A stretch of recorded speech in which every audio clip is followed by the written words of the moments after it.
Downright embarrassing and probably one of the worst losses in Mike Rhoades' tenure as Illinois defeats Penn State 91-52. And to add injury to insult, Ace Baldwin Jr. exited early and did not return with a back injury.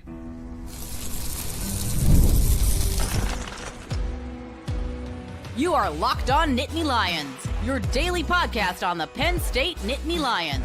Part of the Locked On Podcast Network, your team every day. And as always, thanks so much for making Locked On Nittany Lions your first listen and watch every single day. My name is Zach Seyko. I'm your host of the show, and we are going live to briefly recap Penn State men's basketball versus Illinois. For anybody that joins the show live, please contribute your comments, your feedback, any hot takes you have about this team, because I'm certainly out on this Penn State men's basketball team for the short term here. Ace Baldwin we can begin in so many different directions. I think it's important to start with the health of Ace Baldwin Jr. So we don't know the severity of the injury, but it was clearly severe enough. And Ace has not been playing like himself recently for Penn State. Mike Rhoades confirmed in a post-game press conference that Ace had been dealing with a couple of other things, which is not surprising, but clearly he was not 100%.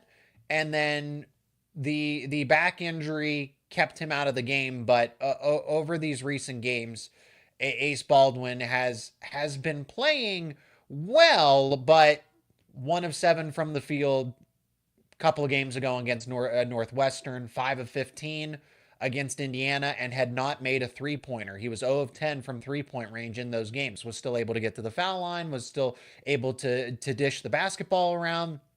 He had 5 steals against Northwestern, 0 against Indiana, and then was 0 for 6 from the field against Illinois, which is the game that we need to focus on above all else. 91-52, and Penn State is going to pick up its third loss in conference play. That is, for what it's worth, a really good Illinois team. Brad Underwood has this team firing. He built them very well through the transfer portal, and that's a team that didn't even have its best player on the team. One of the best players overall in the conference, and that's what makes this loss for Penn State a little tougher to deal with, because Illinois was not at full strength. Now, clearly, Penn State is not at full strength because Ace Baldwin left the game early, and he hasn't been 100%, at least recently. Puff Johnson did not make the trip, did not travel for this game. And so there's an explanation behind why Illinois was able to get to 91 points, because Penn State's 2 best defenders were both not present in this game and did not play, and one of them did not play for a majority of the game. This team can only go as far as Ace Baldwin will take them. Even if Puff Johnson comes back, Ace Baldwin makes this team go. If Baldwin is not healthy, if Baldwin does not recover, if he's dealing with whatever else, a back injury in addition to a couple of other things. Like I said, that's very ambiguous with what Mike Rhoades said. But he alluded to the fact that he was dealing with a couple of other things. So that's what, three or 4 different ailments that Baldwin is dealing with right now that we don't even know about.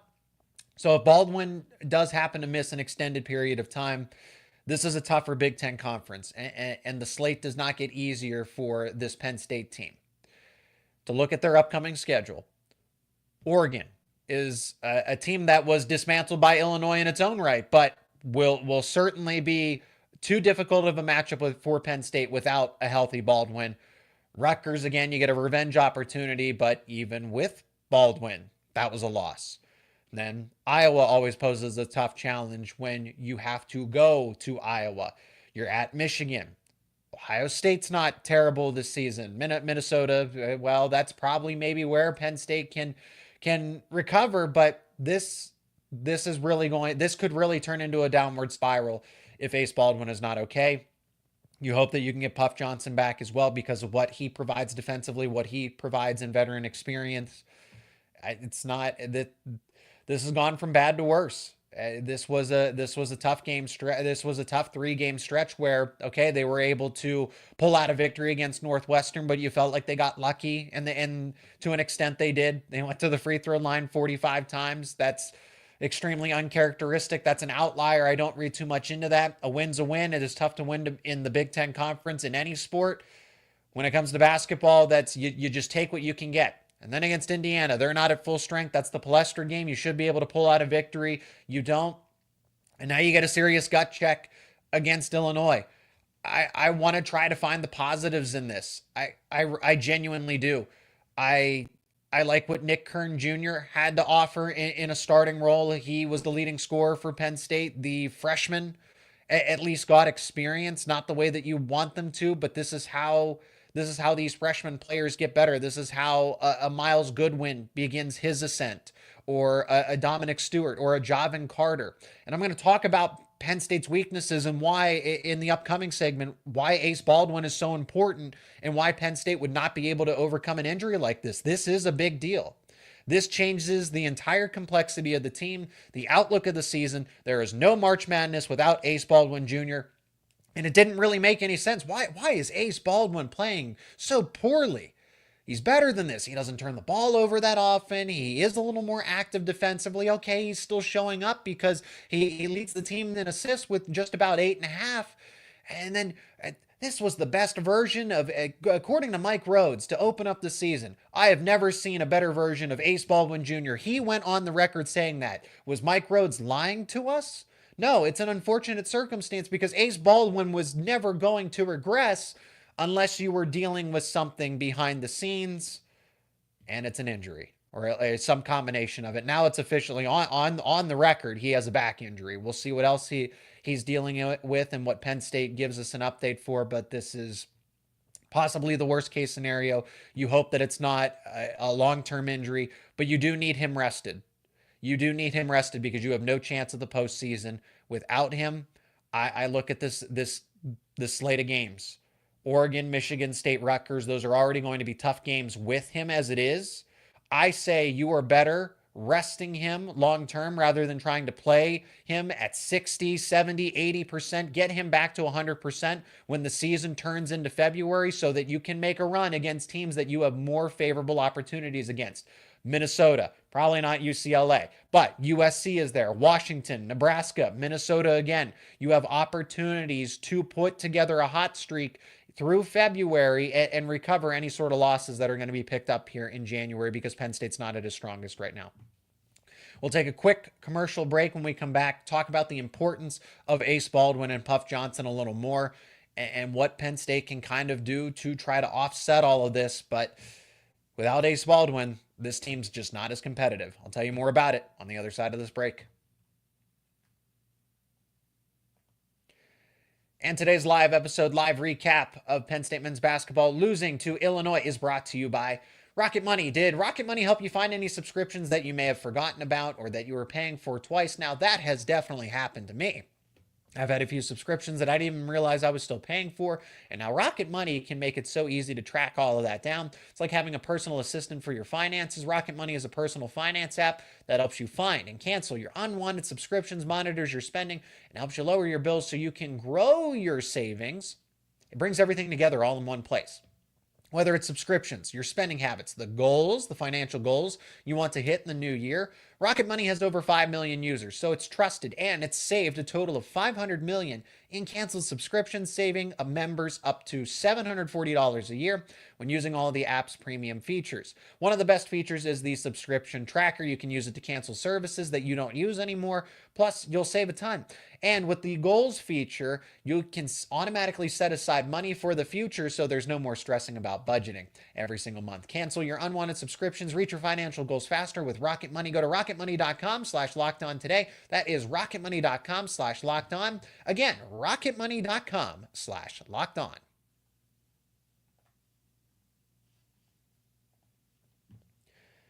We saw it first and foremost there with the box score, 91-52. Illinois over Penn State. And again, this is a live show, so if you have any questions, comments, reactions to the game, your thoughts are certainly appreciated, and we can discuss them here in the live show. But I can keep the conversation rolling here. It's disappointing to an extent because I wonder how different the result is if Penn State has Ace Baldwin at full strength, because clearly he was dealing with something prior to this. Puff Johnson did not play in this game, so you lose your two best defenders against a feisty Illinois team that was certainly on a hot streak. I have my doubts about this game. I didn't think it would turn into a nearly a 40-point deficit. But Illinois certainly had certainly had an axe to grind against Penn State. Uh, Penn State had beaten them in the return to Rec Hall game. This going back and forth, Mike Rhoades versus Brad Underwood. This has been a coaching battle. They had upset Illinois back on the road a season ago. So this one was personal, even though this is a different Illinois team. The consistent is head coach Brad Underwood, and he's going to take that personally. So this was a chance to stick it to Penn State, and coming back to Champaign, by all accounts he did. But talking about Penn State specifically, it was good to see a Javin Carter, a Dominic Stewart, a Miles Goodman get an extended run in this game. Those guys, the ceiling is limitless for a lot of these true freshmen, and they were able to get in the game because Penn State, unfortunately, Ace Baldwin and Puff Johnson mask a lot of issues with this team. Outside of Ace Baldwin Jr., Freddie DeLeon and Nick Kern Jr. defensively form this incredible backcourt. But offensively, Penn State still shows that the offense can only do so much when it works through somebody else. Because I was wondering, hey, Ace Baldwin is still playing 40 minutes a night or close to it. You brought in Freddie DeLeon. You have Nick Kern Jr. back. You have these talented guards like a Javin Carter. Guys need to be able to run the offense, and they still don't trust people to this point in time. So Ace Baldwin's still getting an extended run when really he shouldn't be playing that many minutes. Not every single night, but more often than not in close games, he's playing 35 plus minutes. You just don't have the backcourt to support this team offensively. And then shooting. They don't have any options outside of Zach Hicks. Ace Baldwin's three-point shot was supposed to be improved. You're expecting more out of a Puff Johnson, and despite not being available tonight, that doesn't forgive Penn State shooting woes in these other games. They are abysmal from three-point range outside of Zach Hicks, who was shooting 43% going into this game.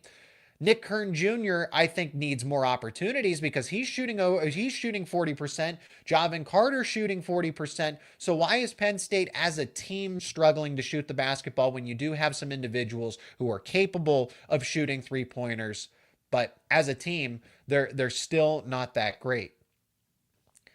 So there are weaknesses in this team. Yannick Cohn Niederhauser could definitely be playing a little bit of better basketball. He certainly started out hot. He's cooled off here. Penn State is a team that wants to play quick, and if you're going to have Niederhauser on the floor, you kind of have to sacrifice or compromise some different things.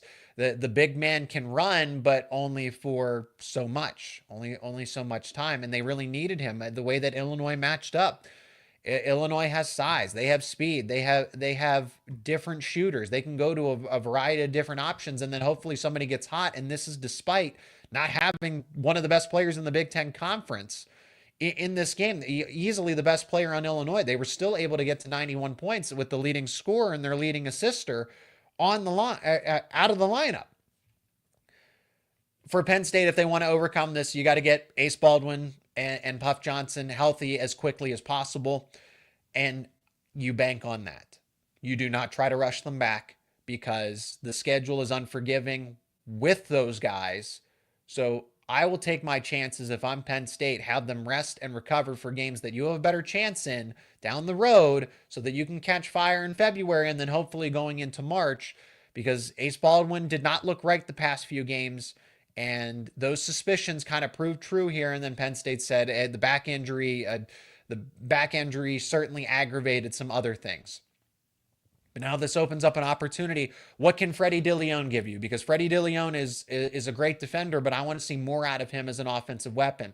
Felt there was some hesitation at times. What disappointed me about Penn State in this game against Illinois was that the wind was taken out of the sails. They did not want to be in Champaign anymore. And don't get me wrong, that got ugly very quickly right when Ace Baldwin got hurt.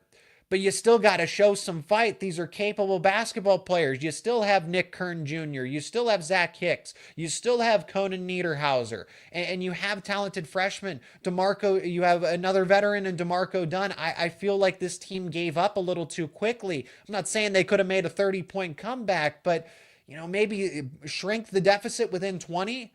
Is that possible? Notre Dame, geez, I'm already thinking about the Orange Bowl here. Illinois certainly put some of its other rotational bench players in.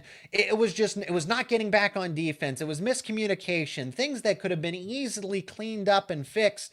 Ace Baldwin doesn't control all of that.